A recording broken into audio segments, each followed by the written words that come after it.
পোশাক শিল্পে ধারাবাহিক অসন্তোষের কারণে বাংলাদেশ ইপিজেড শ্রম আইন সংশোধনের দাবি উঠেছে। শ্রমিক নেতারা বলছেন, ইপিজেডে ইউনিয়ন করতে না দেওয়া অন্যায়, কারণ এক দেশে দুই আইন থাকতে পারে না। মালিক প্রতিনিধিরা বলছেন, আইনটি পরিবর্তনের বিষয়ে তাদেরও প্রস্তাব রয়েছে। শ্রম বিষয়ক সংস্কার কমিশন বলছে, স্বীকৃত ইউনিয়ন থাকলে বরং শান্তিপূর্ণ পরিবেশ বজায় থাকতে পারে। আরও জানাচ্ছেন শাহনাজ শারমিন। দেশের রপ্তানি প্রক্রিয়াকরণ অঞ্চলগুলোতে শ্রমিকদের ইউনিয়ন করার অধিকার নেই। বর্তমান ইপিজেড আইনে শ্রমিকদের কল্যাণে অ্যাসোসিয়েশন তৈরির অনুমতি আছে, তবে এই অ্যাসোসিয়েশন কোনো বেসরকারি সংস্থা, ট্রেড ইউনিয়ন বা ফেডারেশনের সাথে সংযুক্ত হতে পারে না। কর্তৃপক্ষ বলছে, বর্তমান ইপিজেডগুলোতে কর্মরত শ্রমিকের সংখ্যা 5,16,500-এর মতো, যার 66% নারী। 2012 থেকে 22 অর্থ বছর পর্যন্ত ইপিজেডগুলো আয় করেছে $8.5 বিলিয়ন, যা পোশাক শিল্পে মোট আয়ের 54%।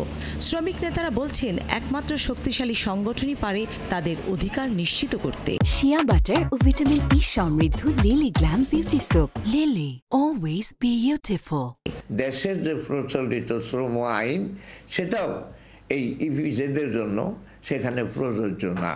তাহলে কি আমরা বলবো যে একটা রাষ্ট্রের মধ্যে, বাংলাদেশ নামক এই রাষ্ট্রটার মধ্যে 9টা আলাদা ছোট ছোট রাষ্ট্র আছে, যে রাষ্ট্রের আলাদা আলাদা আইন?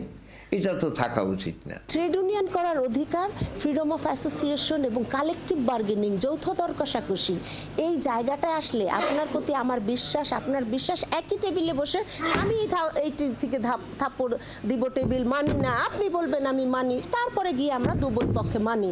এই কালচারটা আমাদের নাই, এটাকেই ক্রিয়েট করতে হবে। গার্মেন্টস মালিকদের সংগঠন বিজিএমই বলছে, খুব শীঘ্রই ইপিজেড আইনে সংশোধনী আসছে। এটা আমরা বিজিএমের পক্ষ থেকে আমরাও বলেছি যে আসলে একটা দেশে দুইটা ল থাকার কোনো দরকার নাই। আমরা আমাদের পক্ষ থেকে আমাদের কোনো ইয়ে নাই। সরকারও বোধহয় এই চেঞ্জটা অলরেডি করে ফেলছেন। এটা একটা অ্যামেন্ডমেন্ট আসছে, এটা হয়তো বা ইমিডিয়েটলি হয়ে যাবে। শ্রমিক অধিকার কমিশনের প্রধান বলছেন, এটি এক ধরনের মনোজাগতিক বিভ্রান্তি যে শ্রমিক ইউনিয়ন থাকলে বিদেশি ক্রেতারা পোশাক কিনবে না, কারণ বিদেশেও শক্তিশালী ট্রেড ইউনিয়ন আছে। বলা হয়ে থাকে যে এখানে যদি ট্রেড ইউনিয়ন থাকে তাহলে বিদেশি বিনিয়োগ আসবে না। আসলে জিনিসটা উল্টো।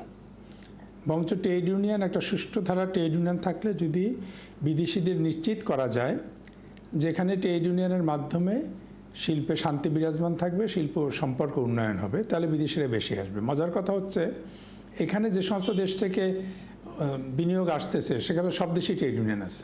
ইপিজেড শ্রমিকদের শ্রমিক অধিকারের বিষয়ে কাজ করার অনুমতি দিতে হবে, যাতে তারা পেশাদারিত্বের সাথে সংগঠন পরিচালনা করতে পারে। শাহনাজ শারমিন, 71, ঢাকা।